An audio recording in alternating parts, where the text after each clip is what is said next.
Bom dia. Pedi que abra uma palavra de Deus lá em 1 Pedro, capítulo 1. 1 Pedro 1.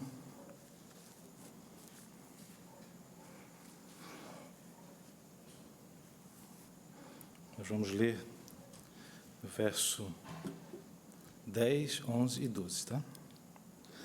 Verso 10, 11 e 12.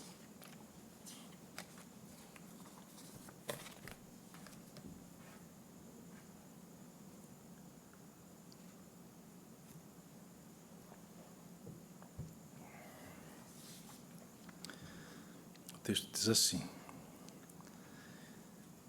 Foi a respeito desta salvação que os profetas indagaram e inquiriram, os quais profetizaram acerca da graça a vós outros destinada, investigando atentamente qual a ocasião ou quais as circunstâncias oportunas, indicadas pelo Espírito de Cristo, que neles estava, ao dar de antemão testemunho sobre os sofrimentos referentes a Cristo e sobre as glórias que os seguiriam. A eles foi revelado que não para si mesmos, mas para vós outros, ministravam as coisas que agora vos foram anunciadas por aqueles que, pelo Espírito Santo enviado do céu, vos pregaram o Evangelho, coisas estas que os anjos anelam perscrutar. Senhor, pedimos mais uma vez que Tu nos dê, Senhor, a graça de perceber nessas palavras, nesse texto lido, a Tua pessoa, perceber a grandeza da salvação que encontramos em Cristo Jesus, motivo de alegria eterna para nós que somos Teus filhos. Faz isso, Senhor, somos dependentes de Ti, Senhor, dependentes da ação do Teu Santo Espírito para que isso aconteça em nossa vida. Em nome de Jesus oramos. Amém. Irmãos, amigos, nós continuamos a exposição dessa epístola, uma epístola muito especial, né? Especial para muitos, especialmente e extraordinariamente especial para mim, para minha família, porque foi por meio desse texto, de todo o texto, numa leitura contínua, que o Senhor alcançou o coração da Mari, minha esposa, há alguns anos atrás, numa tarde de inverno, uma terça-feira de junho, em 1997, um mesinho antes do Caio nascer. Alcançou o coração dela, um coração que para mim já era lindo, se transformou num coração lindo aos olhos dele, de Deus, né? Então, para nós é uma carta, é uma epístola muito especial. E, com certeza, para todos nós é muito especial, né? Nós lembramos que no último versículo, ou os últimos versículos do sermão passado, um texto bem anterior a esse, né, versículo 7, nós lemos sobre a revelação, diz o texto no finalzinho do versículo 7, né, a revelação de Jesus Cristo, a quem, não havendo visto a mais, no qual, não vendo agora, mas crendo, exultais com alegria indizível e cheia de glória, obtendo o fim da vossa fé, a salvação da vossa alma. Aí ele passa a ler, o texto passa para o versículo 10, né, que foi os 10, 11 e 12 que nós lemos ainda há pouco, né? Aqui nesse trecho de hoje, que nós lemos ainda há pouco, versículo 10 ao 12, nós temos Pedro falando dessa salvação, ela que foi revelada aos profetas, investigada pelos profetas, né, e profetizada por eles também. Essa salvação que é uma salvação pela graça, uma salvação oportunizada pelos sofrimentos de Cristo, é uma salvação que glorifica a Cristo e, consequentemente, nos glorifica estando nele, uma salvação que os profetas mesmo eles sabiam que não veriam na plenitude, naquele momento, porque ver o Evangelho se cumprido, a boa nova, é um privilégio nosso, né? De uma geração de pessoas depois daquilo que viveram depois, ou que vivem depois daquilo que eles profetizaram. Isso é lindo demais, né? Esse sermão ele foi preparado para que possamos refletir sobre a alegria da nossa salvação. O quanto a nossa salvação deve nos encher de alegria, de contentamento, nos dar coragem, força, paz, encher o nosso coração de amor por Deus, nosso Salvador, e por aqueles que estão próximos a nós também, querendo ofertar essa mesma boa nova para todos que estão perto de nós. Precisamos aprender que este é um tema importante e que tem que ser pensado por todos nós, em todo momento da nossa vida. É a nossa salvação, né? Mas que pode ter um efeito ainda mais intenso em alguns momentos específicos da nossa vida. E talvez esse momento que estamos vivendo já há alguns meses, esse quadro de coisas, né, que estão postas diante de nós e exigem de nós alguns desafios que não eram comuns há um ano atrás, há mais de um ano atrás, nos levam a perceber com mais intensidade, considerar com mais intensidade essa tamanha salvação que é ofertada a nós pelo Senhor Jesus, que é o Evangelho em si, né? E também não é tão diferente, né, situação de conflito, né, que é promovida por uma questão específica, diferente daqueles primeiros leitores, mas esses primeiros leitores também enfrentavam conflitos, provações, momentos difíceis. Até mesmo por isso o Pedro encorajou a escrever a esses irmãos, né? E aí a gente vê toda a questão, a característica atemporal das Escrituras, né, sendo relevante para aquele momento primeiro, onde os primeiros leitores receberam o texto, e se torna sempre relevante em todas as gerações, porque, junto com o texto bíblico, vem a ministração do Espírito Santo, que nos ajuda a aplicar aqui essas verdades, esses princípios que encontramos nas Escrituras, para a nossa realidade específica em cada momento, né? Salvação é um tema que percorre toda a Bíblia. Toda a Bíblia fala de salvação. Desde a queda, desde após a queda, a salvação é anunciada. Quando Pedro cita aqui o conhecimento da ação desses profetas, né, falando sobre salvação, ele pretende levar a mente dos seus leitores originais ao Antigo Testamento e fazer eles perceberem que é um tema também no Antigo Testamento, né? Pensar na Bíblia dessa forma, ela é fundamental para que a gente possa compreender o amor e a justiça de Deus, permeando todas as páginas sagradas. Nesse ponto, a observação que eu devo fazer é que é errado pensar no Deus do Antigo Testamento como um Deus desprovido de amor, né? Alguns provavelmente já até pensaram dessa forma, né? Ou pelo menos já ouviram alguém falar, não, o Deus do Antigo Testamento é um Deus desprovido de amor, é um Deus de juízo, né? E o Deus do Novo Testamento é alguém que não executa juízo, é um Deus de amor que salva todos.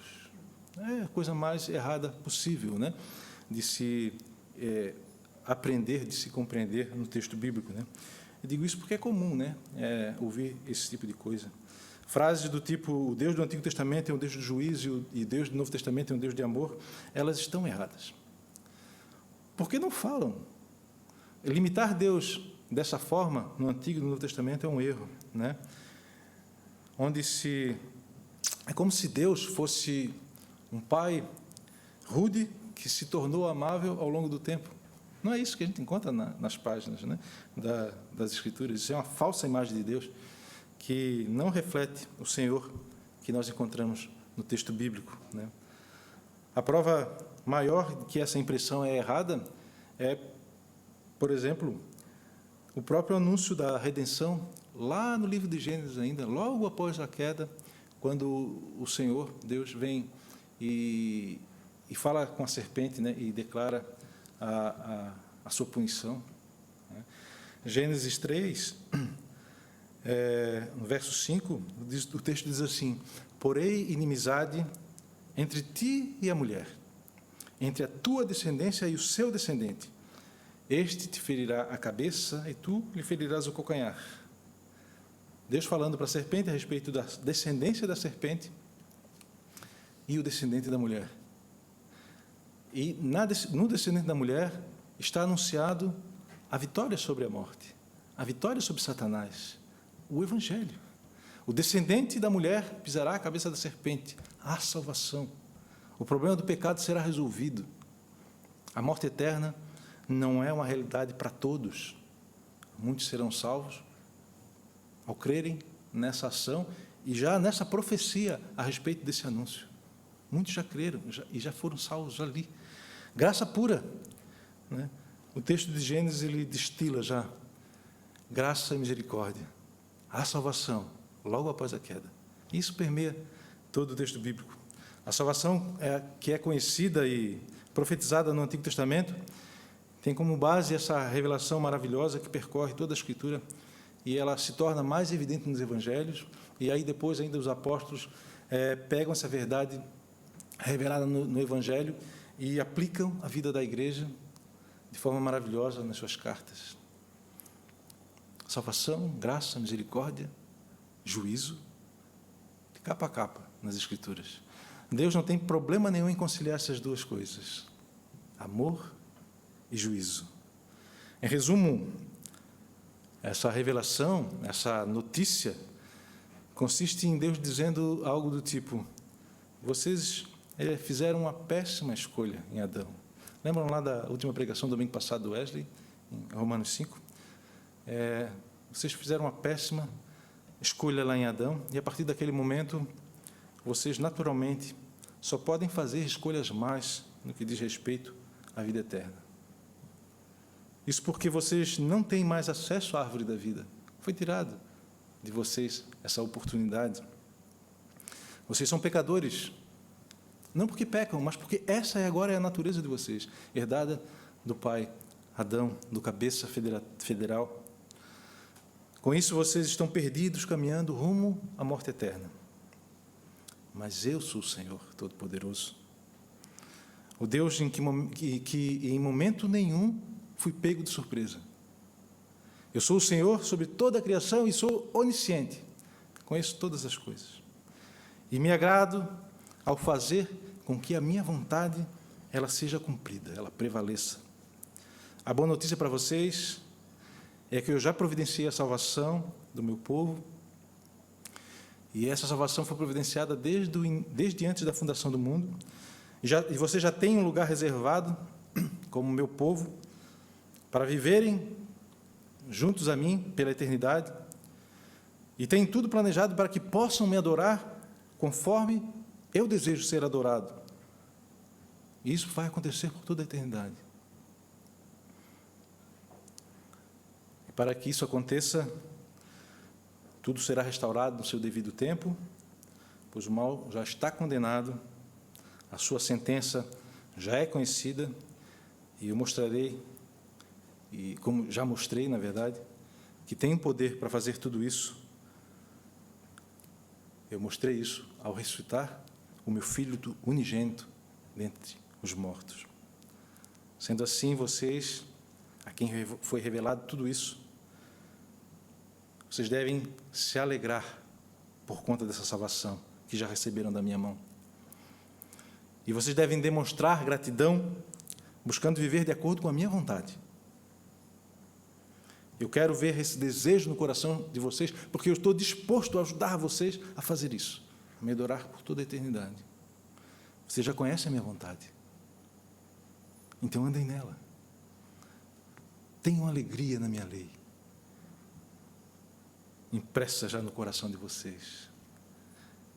Que lindo isso, né? Isso é o Evangelho, isso é boa nova.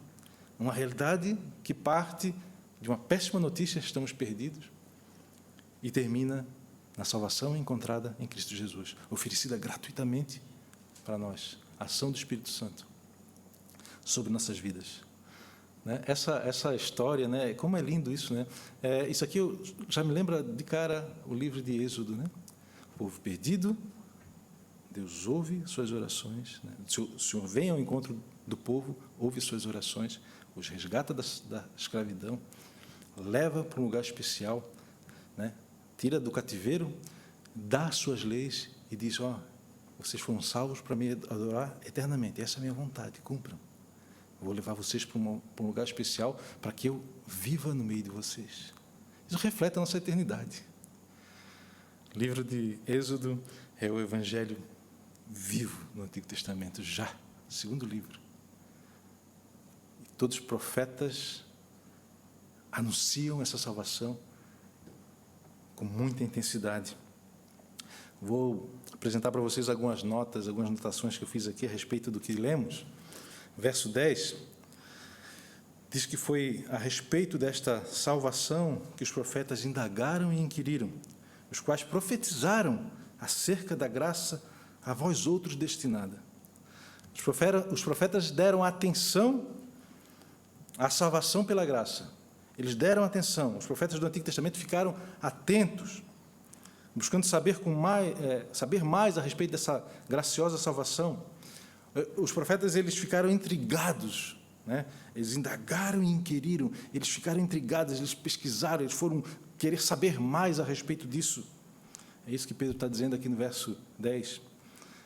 Pois eles estavam observando a salvação graciosa percorrendo toda a história da humanidade. E isso é uma característica dos profetas, né? Ao ponto de o grande profeta do Antigo Testamento, no final, é o último profeta, João Batista, né? Que teve a oportunidade de ter a maior revelação. Ele viu com seus próprios olhos a salvação do povo. E não só isso, né? Antes mesmo de ver o início do ministério do Senhor Jesus, ele estremeceu dentro do ventre da sua mãe, já tendo ali a revelação mais excelente, mais maravilhosa, maior de todas, o grande profeta do Antigo Testamento, justamente por ter a maior revelação. E testemunhou, junto com os profetas todos do Antigo Testamento, a salvação chegando, o rei chegando, instaurando o seu reino.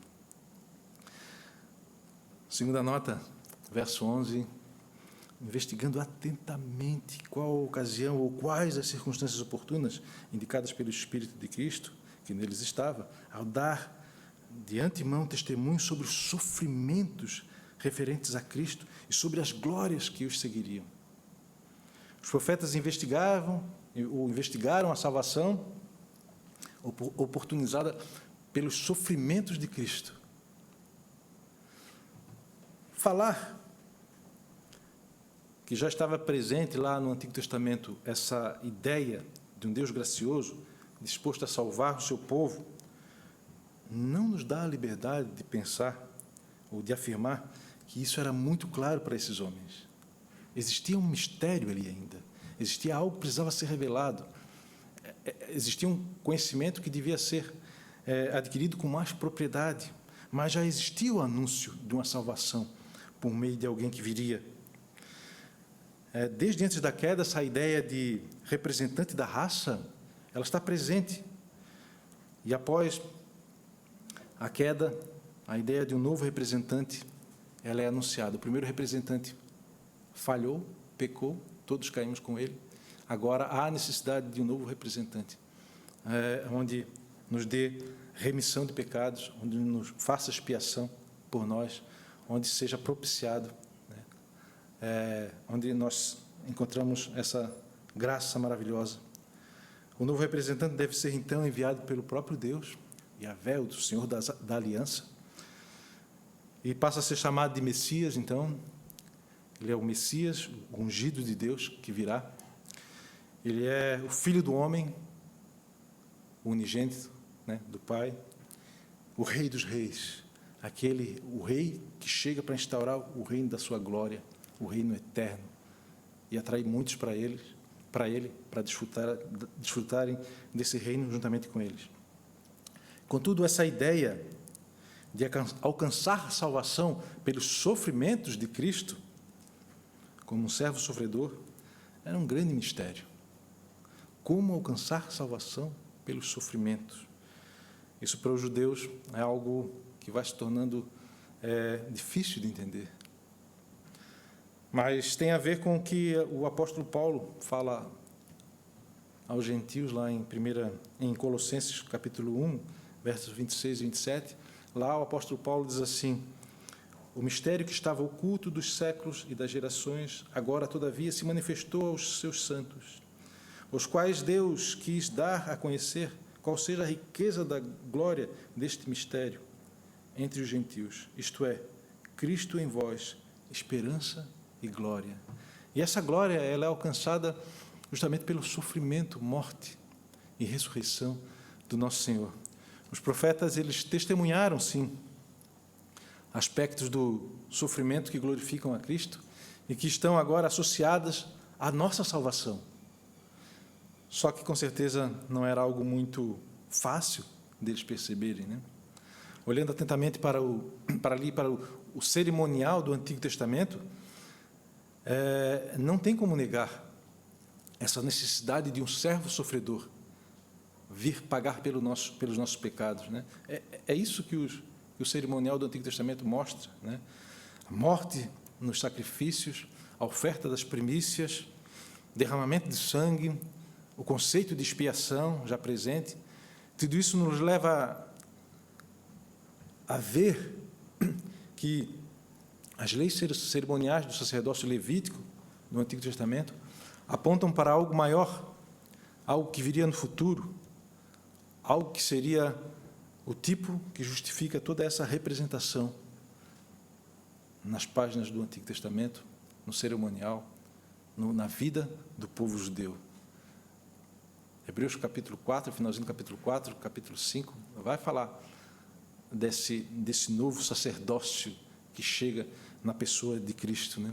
E os profetas, mesmo sem todo o conhecimento dos pormenores a respeito dessa salvação por meio do sofrimento de Cristo, eles devem anunciar e testemunhar aquilo que já foi chegado a eles, que já foi revelado a eles, de algum modo, né?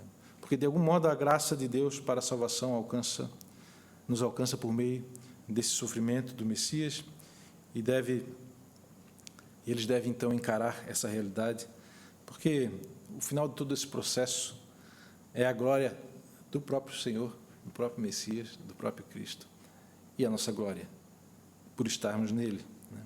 O testemunho desses homens aqui sobre as necessidades do sofrimento do Messias e das glórias decorrentes disso, essas verdades, elas fundamentam a doutrina dos apóstolos, né? Os apóstolos vão na linha daquilo que já havia sido anunciado no Antigo Testamento e nos fornece com mais clareza, então,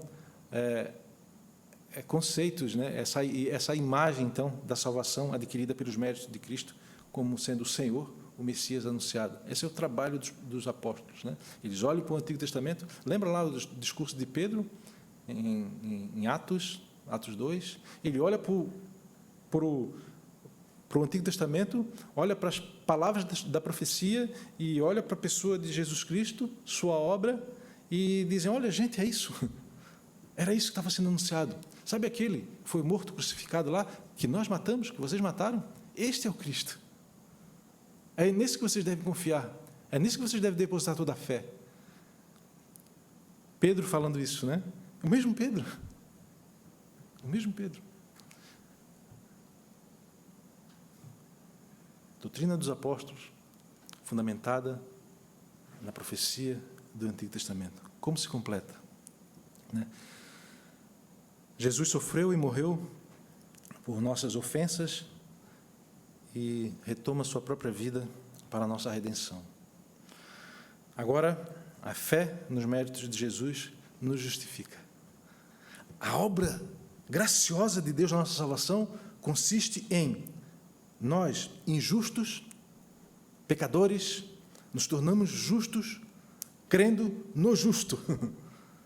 Somos justificados pela fé em Cristo Jesus, na sua obra. Isso é o Evangelho, isso é a boa nova, é a boa notícia, algo que não conseguiríamos fazer com nosso próprio esforço, agora é nos dado graciosamente na pessoa do Filho, porque Ele sofreu aquilo que deveríamos sofrer, morreu a nossa morte, mas ressuscitou e nos tem atraído para Ele. Os profetas sabiam disso, mesmo sem todo o conhecimento desses pormenores, e testemunham isso.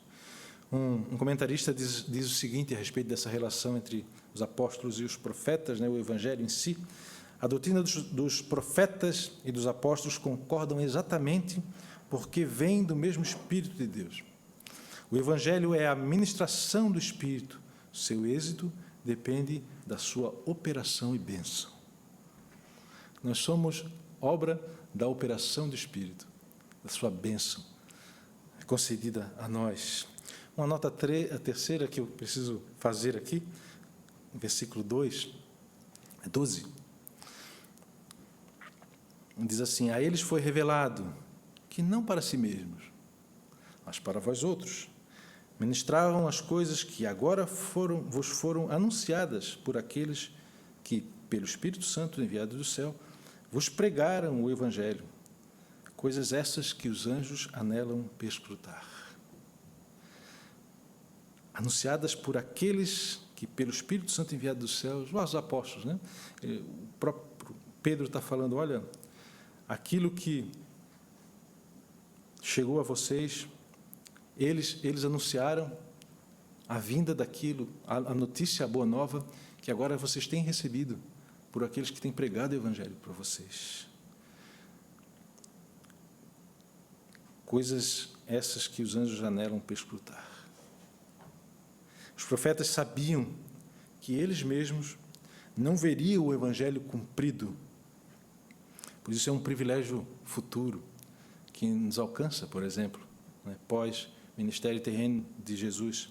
Não para si mesmo, não para os profetas mesmo, né, mas para vós outros eles ministravam isso. Eles sabiam que a revelação maior viria no futuro. É um erro associar, é um erro entender a ação profética como sendo só anúncio de punição, gente. Não devemos cair nisso, né? O que a gente está vendo aqui é Pedro afirmando que esses homens usados por Deus para falar com o povo, eles não compreendiam a dimensão de tudo isso. Mas a gente tem que entender o ministério profético, de alguma forma. Daniel mesmo, ele diz lá em Daniel 12, por exemplo, ele diz, ao receber visões do Senhor, que ele não compreende com clareza tudo que está acontecendo, tudo que deve ser anunciado por ele, mas o que o Senhor faz é dar mais uma explicação breve a respeito do que tem ali para ele, e dizer, olha, eu quero que você pregue isso, anuncie isso, mesmo que não tenha compreensão plena, não vem ao caso. E nós não vamos alcançar nunca compreensão plena. Nós somos limitados. A graça de Deus é tão grande, tão maravilhosa, que a nossa mente não abarca tudo. Vocês já conseguiram pensar no que é o novo céu e nova terra? Como vai ser a nova terra? Já conseguem perceber a criação livre dos efeitos do pecado? Isso não cabe na nossa cabeça. Mas por isso deixamos de crer? Por isso deixamos de anunciar? De forma nenhuma. Isso acontecia com os profetas. Mas a revelação maior viria. E nós caminhamos em revelação maior do que eles. Que graça, hein? Que maravilha. No caso de 1 Pedro, então, essa boa nova que estava na boca dos profetas no Antigo Testamento, ela é isso, é o Evangelho. Como eu falei já, é um erro pensar na ação profética somente como um anúncio de maldição sobre o povo, né? Como sentença de punição para o povo desobediente. Essa é apenas parte do trabalho dos profetas. E, ao meu modo de ver, não é a parte mais importante. Os profetas são figuras importantes para o anúncio da aliança, para fazer o povo lembrar da aliança que tem com Deus. É óbvio que a aliança traz promessas, e promessas de dois tipos. Aqueles que se mantêm na aliança recebem bênção, e aqueles que não se mantêm na aliança recebem maldição. A ação, muitas vezes, é colocada a atenção mais nas situações, né, onde que é anunciado a maldição sobre o povo. Mas antes, na boca do profeta, houve um anúncio. Gente, vocês são povo de Deus, que vocês estão fazendo cultuando outros ídolos? Vocês não têm esperança no Senhor? Os seus olhos não estão nas promessas de bênção a que aguardam vocês? Por que vocês estão adorando falsos deuses? Virá punição, gente. Voltem-se para o Senhor. Essa é a função do profeta. Essa é a ação profética. O anúncio da boa nova, o anúncio da esperança, o anúncio da bênção para aqueles que se mantêm no caminho do Senhor. E muito mais revelado nas páginas do Novo Testamento, né? Os profetas são essas figuras. Mas diante do que a gente tem aqui, do que Pedro escreveu aqui, nós podemos dizer então que o Evangelho ele foi profetizado no Antigo Testamento pelos profetas, foi anunciado pelos apóstolos no Novo Testamento, em todo momento admirado pelos anjos. Admirado pelos anjos. Caminhando para minhas considerações finais aqui, o primeiro ponto que eu quero considerar é a importância de perceber a operosidade da fé desses profetas. Eles creram e viveram, e muitos morreram por conta disso. Eles sofreram, eles foram fiéis às promessas, eles buscaram conhecer mais e mais aquilo que havia sido revelado a eles, o sentido das coisas, mas nunca compreenderam tudo. Eles precisavam crer e anunciar, igualzinho a nós. Nesse sentido, somos profetas, né? Devemos crer e anunciar, professar a nossa fé, chamar mais pessoas para esse reino maravilhoso, no qual fomos colocados. O que temos aqui diante de nós, na mensagem do Evangelho, é algo muito precioso. É a coisa mais preciosa que existe no mundo. Mais para frente a gente vai ver que é mais precioso que o metal mais precioso, purificado da melhor maneira. A mensagem do Evangelho é a mensagem da salvação. Conhecer o meio pelo qual nós somos salvos, de maneira clara, como temos, é um privilégio dado a nós. O que temos feito com esse privilégio? De que maneira tudo isso tem sido aplicado na nossa vida? De que maneira temos glorificado a Deus por termos diante de nós, nas nossas mãos, essa revelação tão preciosa? Essa revelação preciosa tem pautado a nossa vida, nossos valores.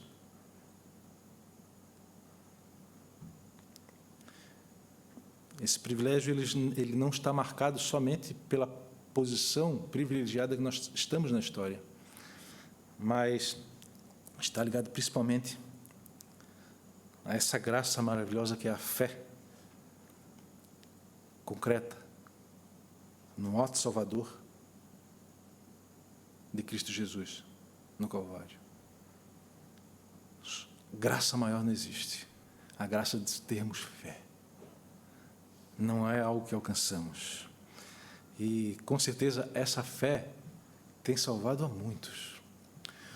Muitos foram salvos antes do ministério de Jesus por conta dessa fé. Muitos, durante o ministério de Jesus, foram salvos por meio dessa fé dada a eles, pelo Espírito. E muitos, após o ministério de Jesus, estão sendo salvos por essa fé graciosa que nos alcança. Nós somos exemplo disso. Né? Nós não sabemos onde... Nós já sabemos muito bem onde estamos na história. Nós estamos numa posição privilegiada. Né? Mas quanto à fé? Como é que estamos no que diz respeito à fé?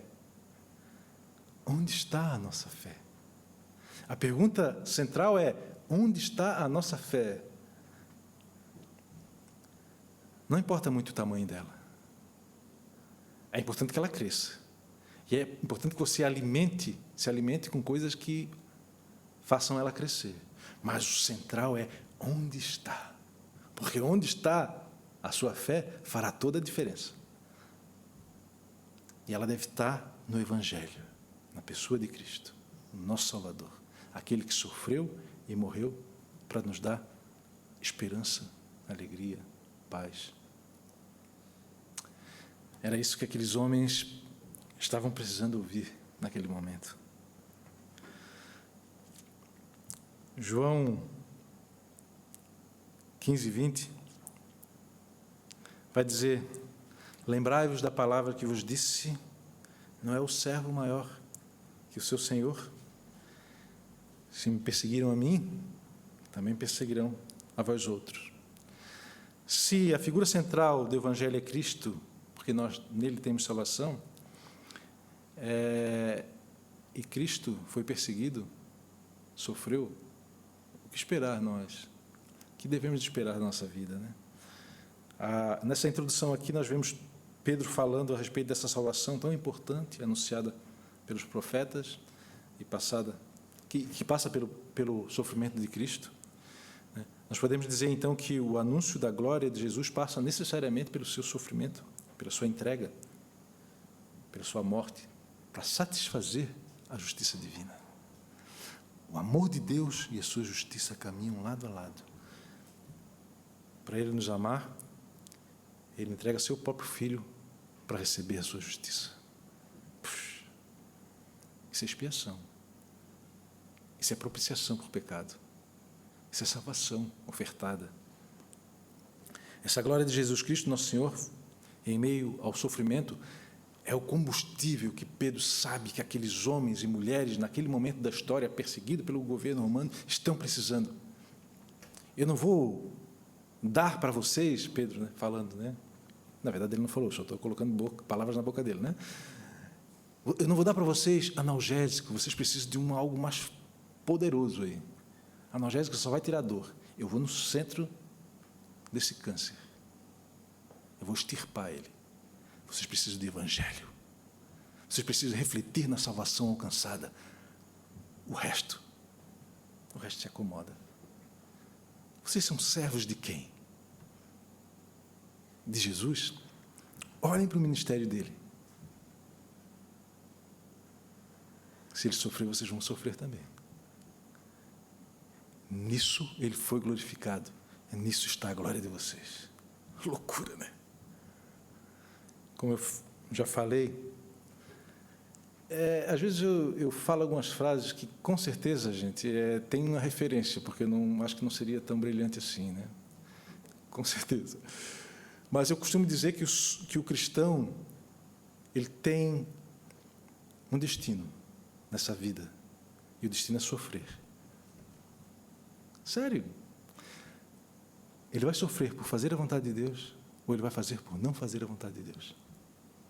Não tem saída, gente. Porque nós só podemos viver de duas formas, fazendo a vontade de Deus ou não fazendo a vontade de Deus. Fazendo a vontade de Deus, nós vamos sofrer. Se o Senhor sofreu, nós vamos sofrer, nós vamos ser perseguidos.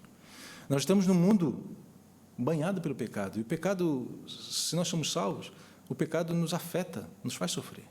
Nós vamos sofrer. E de várias formas, porque o pecado ele permeia tudo. Mas se fizermos a vontade de Cristo, nós vamos sofrer, né? Vamos sofrer. E se não fizermos, nós vamos sofrer também. Porque o nosso coração não vai se deleitar no pecado como se deleitava outra hora. O Espírito Santo vai nos acusar, vai nos atormentar, né? A nossa consciência vai falar alto.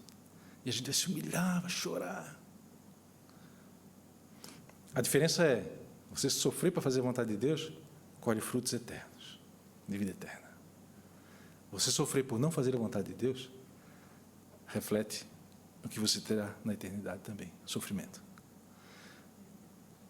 Que o Senhor tenha misericórdia de nós, né? E faça a gente perceber que temos um caminho a trilhar.